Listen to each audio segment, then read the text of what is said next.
Well, having things go to plan is always a great way to start a day.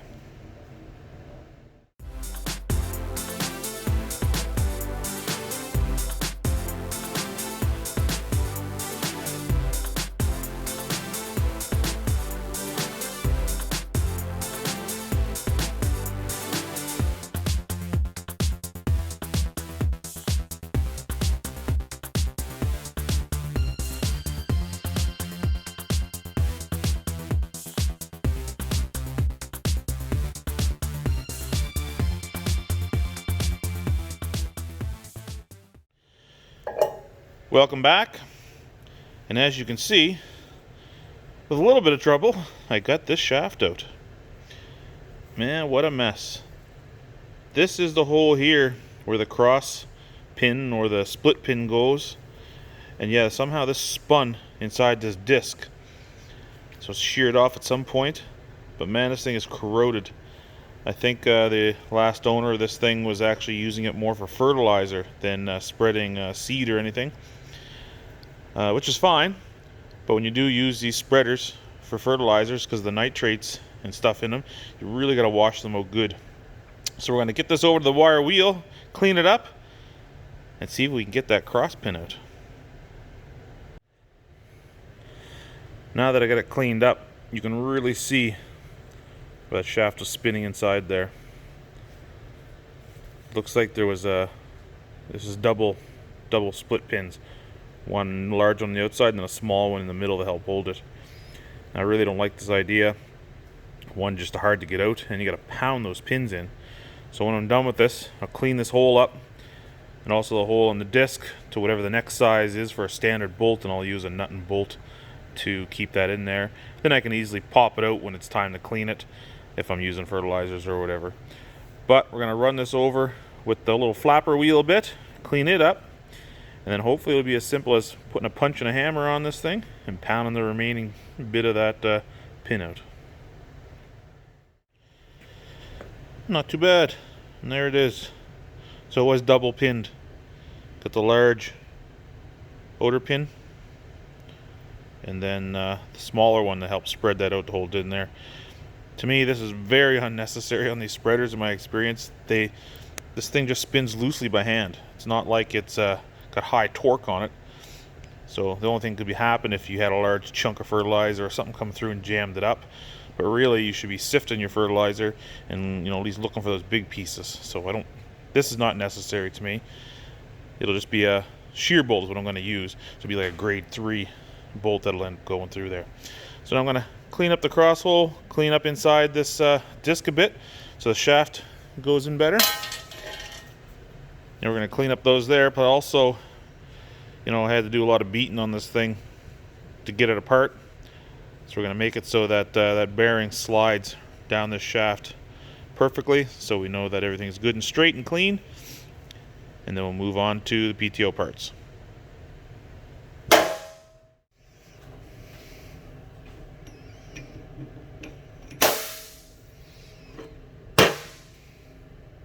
Yeah!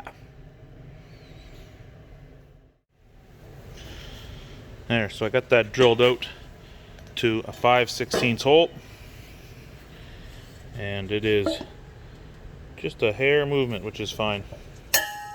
But it slides in nice. I'll use the same thing on the other side. This side actually is the part that was missing. It's an agitator that goes inside the tank, but this will help on this side, and then I can remove it.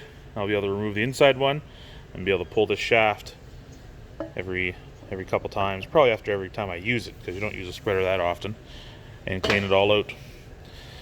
So now that the shaft is clean and good, the hole lines up, we'll move on to the other parts and get them cleaned up. So now we got the disc and that shaft done.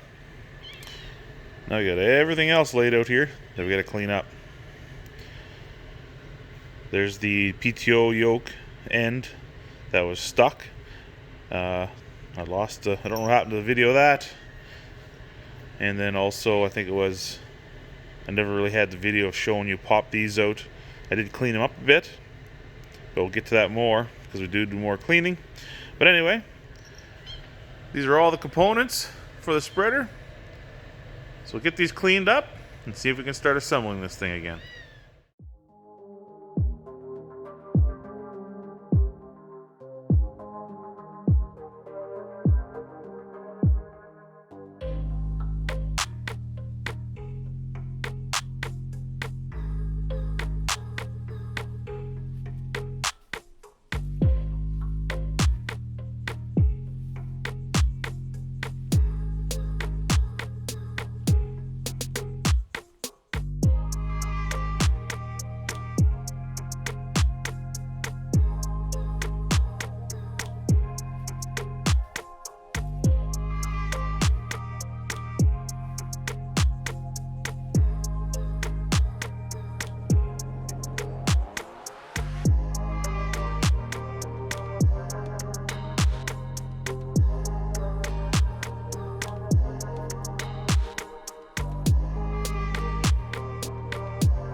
And there we have it.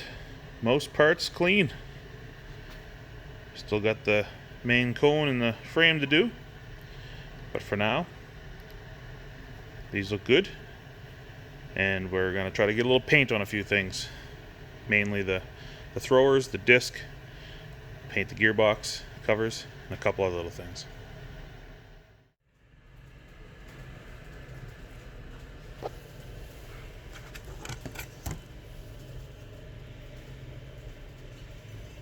Nothing too fancy, but just enough to stop that corrosion that was on there and to clean it up a little. It's pretty good. That dupla color, it's just cheap paint. But this stuff here, when it dries, it's hard. It's like rock hard. It feels almost like an epoxy when it's done. So this acrylic enamel is pretty good stuff. I use it on a lot of things. Actually, almost every machine I have is dupla color. Just it is relatively cheap, and it's a good product for the price, and tends to cover well. So I enjoy using it. Well, a little bit there I missed on the side, but anyway, those parts are done. So we're going to put this aside. We're actually going to start assembling this gearbox now. First part is we got to press this lower bearing down into this blind hole. That's the shaft. This is the bottom of the gearbox. This is the first thing we've got to do. Put a little grease around this, and we'll press this in.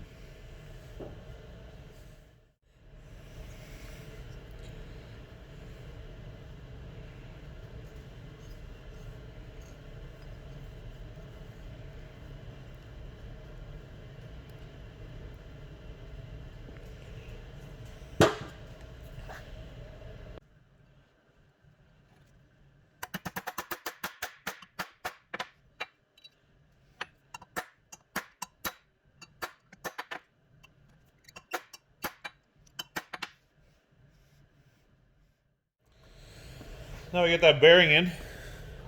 That means this is a grease-filled gearbox and not an oil-filled gearbox. We're gonna use the grease gun here. We're just gonna shove some grease right into the cage of that bearing, and we're gonna work it around just to press it in a little bit. We'll fill this gearbox as much as we can before we close it up, and then we'll add a little extra through the grease nipple just to pressurize it a bit.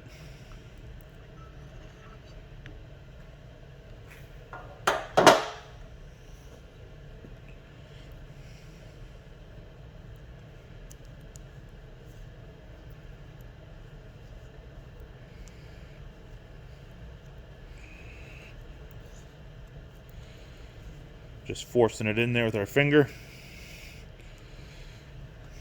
And that should be good.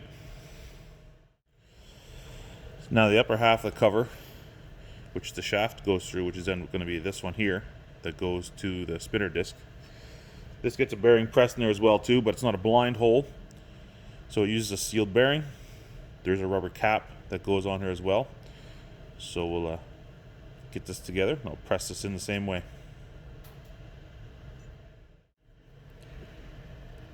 I'm going to assemble this shaft now.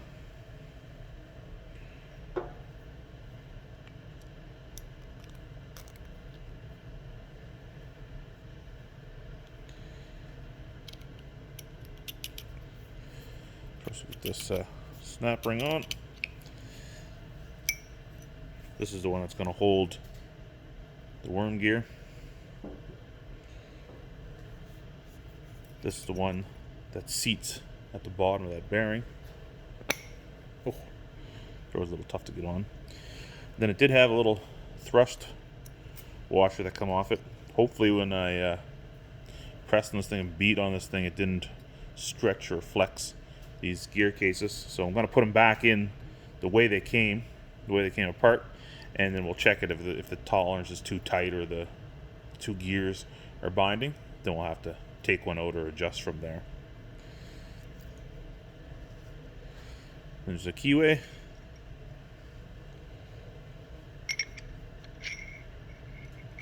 Then our gear. And that's all it is for that lower shaft.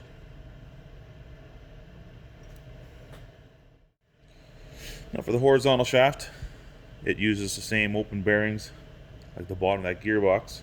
So again, we're going to pre-fill these bearings with grease before we put them on the shaft, just to make sure that it does get all in there.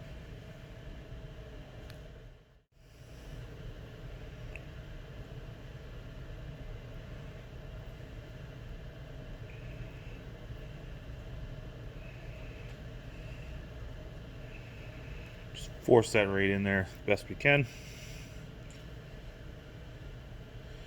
Oh, just like butter.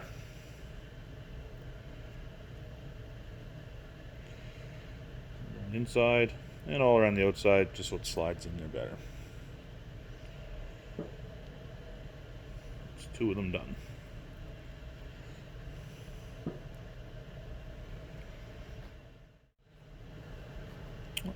And I just forgot to hit record. I got the first bearing on.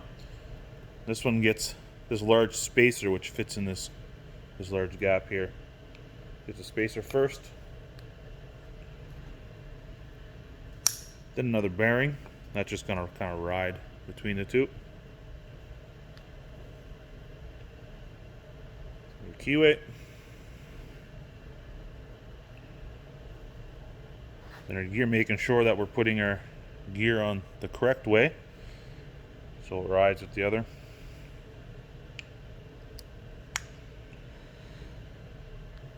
Then we have our snap ring and our thrust washer. Now,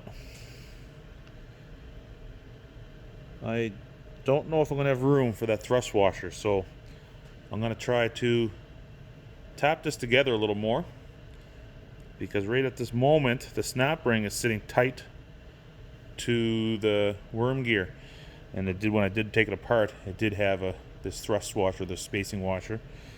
So I'm going to give this a little tap here to see if it'll come together any tighter, and I can get it back in. So I gave it a little persuasion, and as you can see, or maybe not, can't see, there is room for it underneath there now. So we will be putting on the last thrust washer and the snap ring. And the snap ring here will go back on too.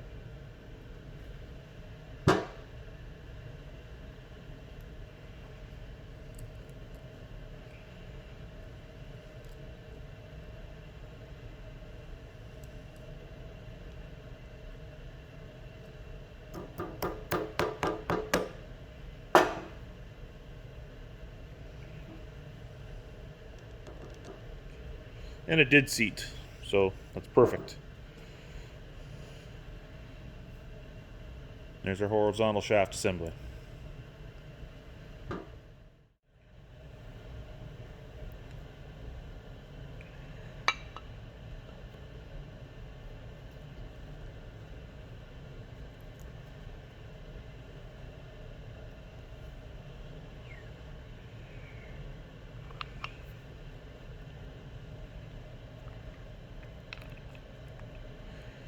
That's all there is to putting that gearbox together. Just a right angle gearbox. So now what I'm going to use, so I'm actually going to use some RTV black silicone, just like doing oil pans.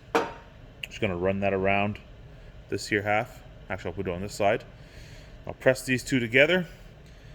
Then I got a bunch of nuts and bolts here to hold the two halves together. Then once that's on, we'll install the old seal back on the end.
Just get a little extra of that RTV that's squirting out of there.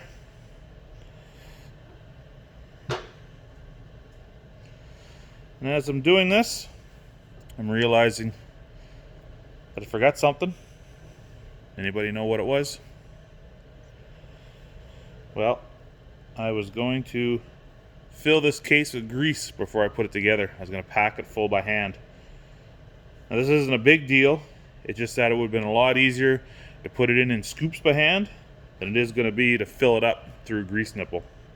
So what we'll do is I'll let this dry for about 15 or 20 minutes here. Let it set up for a bit.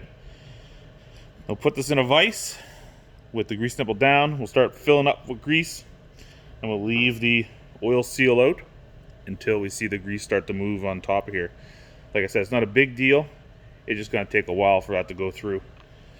But that's our right angle gearbox for our spreader. Turned out good. Once everything's done, I might throw a little shot of paint on here just to clean up these old rusty nuts and bolts that I reused. But other than that, it turns smooth.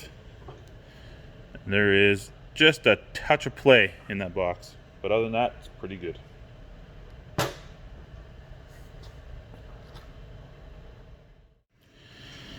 That wasn't so bad with the air greaser, but it is now full.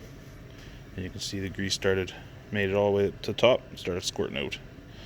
So now we're just gonna tap in that oil seal.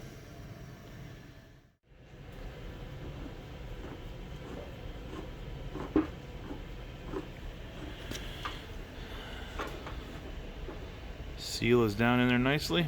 Went in clean. Didn't even have to tap it, just kind of pressed it down in there by hand and sealed it up.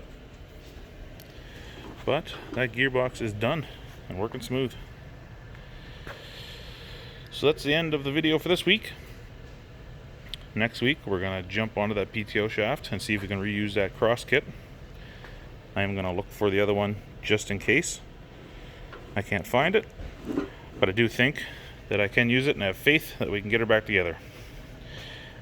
Anyway, as usual, thumbs up is appreciated. Thanks for watching, and catch you again next week.